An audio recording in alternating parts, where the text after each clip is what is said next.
जब कुदरत अपना रूप दिखाता है तो रूह कांप जाता है। ऐसा ही कुछ हुआ था फ्लाइट 571 के साथ। यह प्लेन बर्फीली पहाड़ी पर क्रैश हुआ था और इस क्रैश में जो कुछ पैसेंजर बचे रह गए उनके पास खुद को बचाने के लिए एक ही चारा था, वह अपनी फैमिली मेंबर्स और दोस्त यार का मांस खाना। दोस्तों, फ्लाइट 571 की कहानी मानव इतिहास की सबसे बड़ी क्रूरता है। दोस्तों, इस कहानी को सुनकर आपकी रूह कांप जाएगी। यह कहानी शुरू होता है 12 अक्टूबर 1972 को। साउथ अमेरिका के यूरुग्वाई से एक प्लेन उड़ान भरती है जिसको चिली देश की राजधानी सैन डिएगो में पहुंचना था। इस प्लेन में टोटल 45 पैसेंजर है। यह प्लेन 3 घंटों में अपने स्थान पर पहुंच जाएगी, पर रास्ते में इसको एंडीज पर्वत को पार करना होगा। लेकिन अफसोस, आगे चलकर इनको मौसम खराब मिलता है और इसीलिए प्लेन को रात भर के लिए अर्जेंटीना में लैंड कराया जाता है और अगले दिन फिर से उड़ान भरा जाता है। लेकिन बदकिस्मती, अगले दिन भी मौसम खराब मिलता है और यहाँ से सैन डिएगो पहुँचने में सिर्फ 1 घंटा का सफर बाकी था।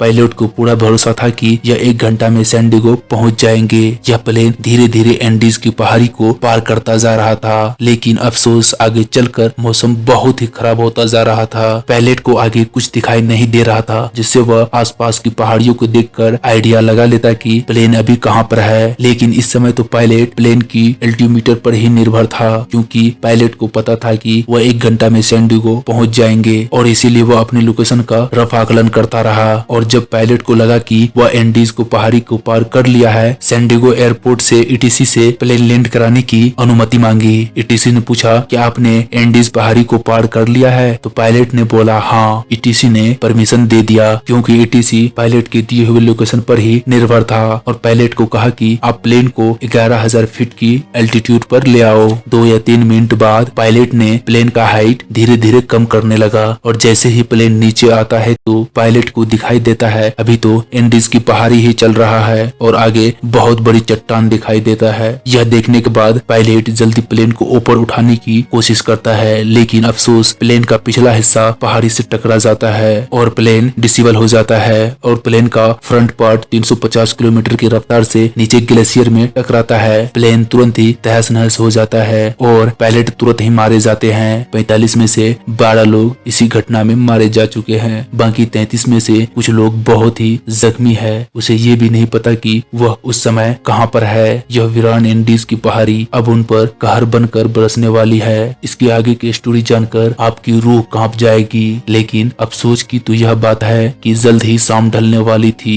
और रेस्क्यू टीम को ढूंढने के लिए उनके पास टाइम बहुत कम था और जल्दी नहीं ढूंढा गया तो रात में -30 डिग्री टेम्परेचर में रात गुजारना नामुमकिन के बराबर है। लेकिन ऑफिशियल ने जल्दी 4 हेलीकॉप्टर को रवाना किया और एंडीज की पहाड़ी को खंगाल डाला, लेकिन कहीं कुछ दिखाई नहीं दिया, क्योंकि प्लेन ऐसी जगह क्रैश हुआ था जहां घनी कोहरा और बर्फ ही बर्फ था। इसीलिए रेस्क्यू टीम को पता नहीं चल रहा था और रात भर के लिए ऑपरेशन को रोक दिया और बचे हुए लोगों को उम्मीद थी रात भर जैसे तैसे गुजारा कर ले तो सुबह कोई न कोई बचा ही लेगा और उन्होंने क्रैश प्लेन में ही जैसे तैसे रात गुजारी। लेकिन 5 लोग इस रात को नहीं झेल पाए और 33 में से अब 28 लोग बचे रहते हैं। अगले सुबह 14 अक्टूबर को फिर से ऑपरेशन चालू किया जाता है और 11 जहाज को ढूंढने के लिए उड़ान भरते हैं। लेकिन परेशानी यह थी कि सफेद रंग की प्लेन बर्फीली एरिया में नजर ही नहीं आ रहा था। बचाव दल की जहाज पैसेंजर के ऊपर से गुजर कर जा रहे थे, लेकिन वह उन्हें नजर ही नहीं आ रहे थे। इस वजह से पैसेंजर ने बचाव दल को सिग्नल देने के लिए बर्फ के ऊपर सूटकेस से क्रॉस का निशान बना देता है ताकि ऊपर से बचाव दल को पता चल सके। उस दिन इनके ऊपर से 3 जहाज गुजरती है, लेकिन अफसोस उस दिन इसे कोई नोटिस नहीं किया और यह दिन भी गुजर जाता है और अगले दिन भी कुछ ऐसा ही रहा। लेकिन अब सर्वाइवर को समझ आ चुका था कि वह बुरी तरह से फंस चुका था। मदद कब तक आएगी यह कहा नहीं जा सकता, लेकिन उन लोगों ने बर्फ को पानी बनाकर पानी का जुगाड़ तो कर लिया, लेकिन खाने के लिए उनके पास ज्यादा कुछ ऑप्शन नहीं था। दिन गुजरता जा रहा था, मदद मिल नहीं रही थी। प्लेन में जो खाना था वह भी खत्म होता जा रहा था। भूखा प्यासा असहनीय ठंडी में सहते सहते अब इन्हें पहाड़ी पर 8 दिन गुजर चुके थे। रेस्क्यू प्लेन आते और इनके ऊपर से गुजर जाते थे। अफसोस की बात यह है कि 8 दिन बाद सर्च ऑपरेशन को बंद कर दिया गया, क्योंकि अक्टूबर के महीना में वहां पर बर्फ और धुंध बहुत ज्यादा पड़ती है। इसीलिए 2 महीने के लिए ऑपरेशन को रोक दिया जाता है। ऑफिशियल्स को लगा कि 8 दिनों में सभी यात्री मर चुके होंगे, इसीलिए ऑपरेशन को रोक दिया जाता है। उधर सर्वाइवर को बर्फ में एक रेडियो मिला जिसमें यह बता रहा था कि ऑपरेशन 2 महीने के लिए रोक दिया गया है। यह बात सुनकर सर्वाइवर के पैरों तले जमीन खिसक जाते हैं। अभी तो उनको उम्मीद भी थी कि उसको कोई बचा लेगा, लेकिन अब तो वो भी टूट गया। अब उनको पता था कि यहाँ पर मौत निश्चित है, लेकिन बड़ी दिक्कत खाने की थी। अब जिंदा रहने के लिए इनके पास सिर्फ एक ही ऑप्शन था, वो करना जो इतिहास में कभी भी कोई नहीं किया, जिसके बारे में सोचकर रूह कांप जाएंगे। इन्होंने बर्फ में पड़ी अपनी फैमिली दोस्त यार की मुर्दा बॉडी को खाने का फैसला लिया, लेकिन यह फैसला लेना इतनी आसान नहीं थी। एक एक करके दिन गुजरता जा रहा था। इनके पास खुद को बचाने के लिए कोई भी प्लान नहीं था। वह रात को ठंड से बचाने के लिए टूटे प्लेन के अंदर ही सोते थे, लेकिन क्रैश के 16 दिन बाद 29 अक्टूबर को कुदरत ने एक और झटका दिया। वह रात में सो रहे थे, ऊपर से भारी मात्रा में बर्फ स्लाइड हुआ और इसमें टूटे हुए प्लेन को अपनी चपेट में ले लिया।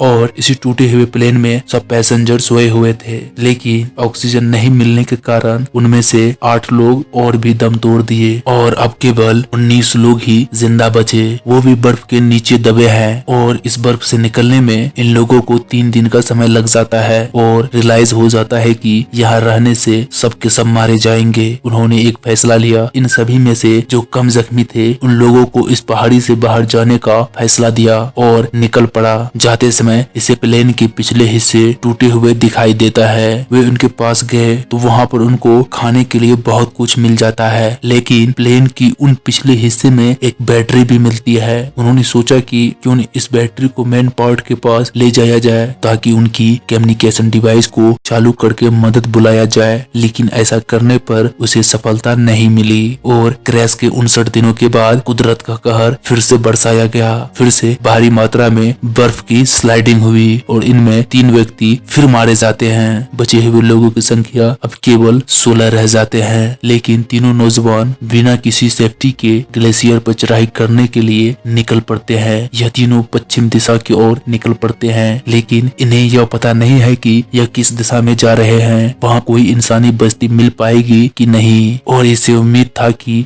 वह 3 दिन में इस पहाड़ी को पार कर लेगा, फिर कुछ न कुछ मदद मिलने का चांस रहेगा। लेकिन उस पहाड़ी की चोटी पर जाने के बाद इनके होश उड़ जाते हैं, क्योंकि जिस दिशा में वो इतने दिनों से चल रहा था वह रास्ता बिल्कुल ही गलत था। लेकिन ऊपर चढ़ने के बाद इनको एक आइडिया लग जाता है कि वह किस तरफ जाएंगे कि मदद मिल पाएगा, लेकिन इनके पास खाना बहुत कम था। इसीलिए एक बंदा क्रैश साइड पर वापस चला गया और 2 आगे बढ़ता रहा। कई दिनों तक आगे बढ़ता रहा, लेकिन कुछ दिन चलने के बाद नदी की एक धारा बहती दिखाई देता है। यह इस धारा के किनारे किनारे चलते रहते हैं और 9 दिन लगातार चलने के बाद नदी की दूसरी ओर 3 लोग दिखाई देते हैं। इन्होंने उनसे मदद की गुहार लगाई, लेकिन वे लोग टुमारो बोलकर चले गए। लेकिन अगले ही दिन वह वलेजर फिर से वापस आए और एक पेन और एक कागज नदी की दूसरी ओर फेंका। नंदू पराडो ने पेन कागज उठाकर उसमें सारी कहानी लिख डाली। जब उस वलेजर ने उस पेपर को पढ़ा तो सब कुछ समझ आ गया था, क्योंकि उनको भी पता था इस पहाड़ियों में कुछ दिन पहले प्लेन क्रैश हुआ था, लेकिन वह हैरान था कि वे लोग अभी तक जिंदा कैसे बचे हैं। वह वलेजर जल्द से जल्द शहर गया और वहां आर्मी कमांडो के साथ इस इंफॉर्मेशन को शेयर किया और जल्द ही चिली की एयरफोर्स इन्हें रेस्क्यू करने पहुंचते हैं। आर्मी ऑफिसर उन दोनों को हेलीकॉप्टर में बैठाकर क्रैश साइट पर पहुंच जाते हैं और 22 दिसंबर 1972 को क्रैश के 70 दिनों के बाद बचे हुए सर्वाइवर को रेस्क्यू किया जाता है और इस क्रैश में टोटल 16 लोग ही सर्वाइव कर पाते हैं। दोस्तों, यह कहानी सच में दिल दहला देने वाली कहानी थी। दोस्तों, मिलते हैं अगले वीडियो में, तब तक के लिए जय हिंद।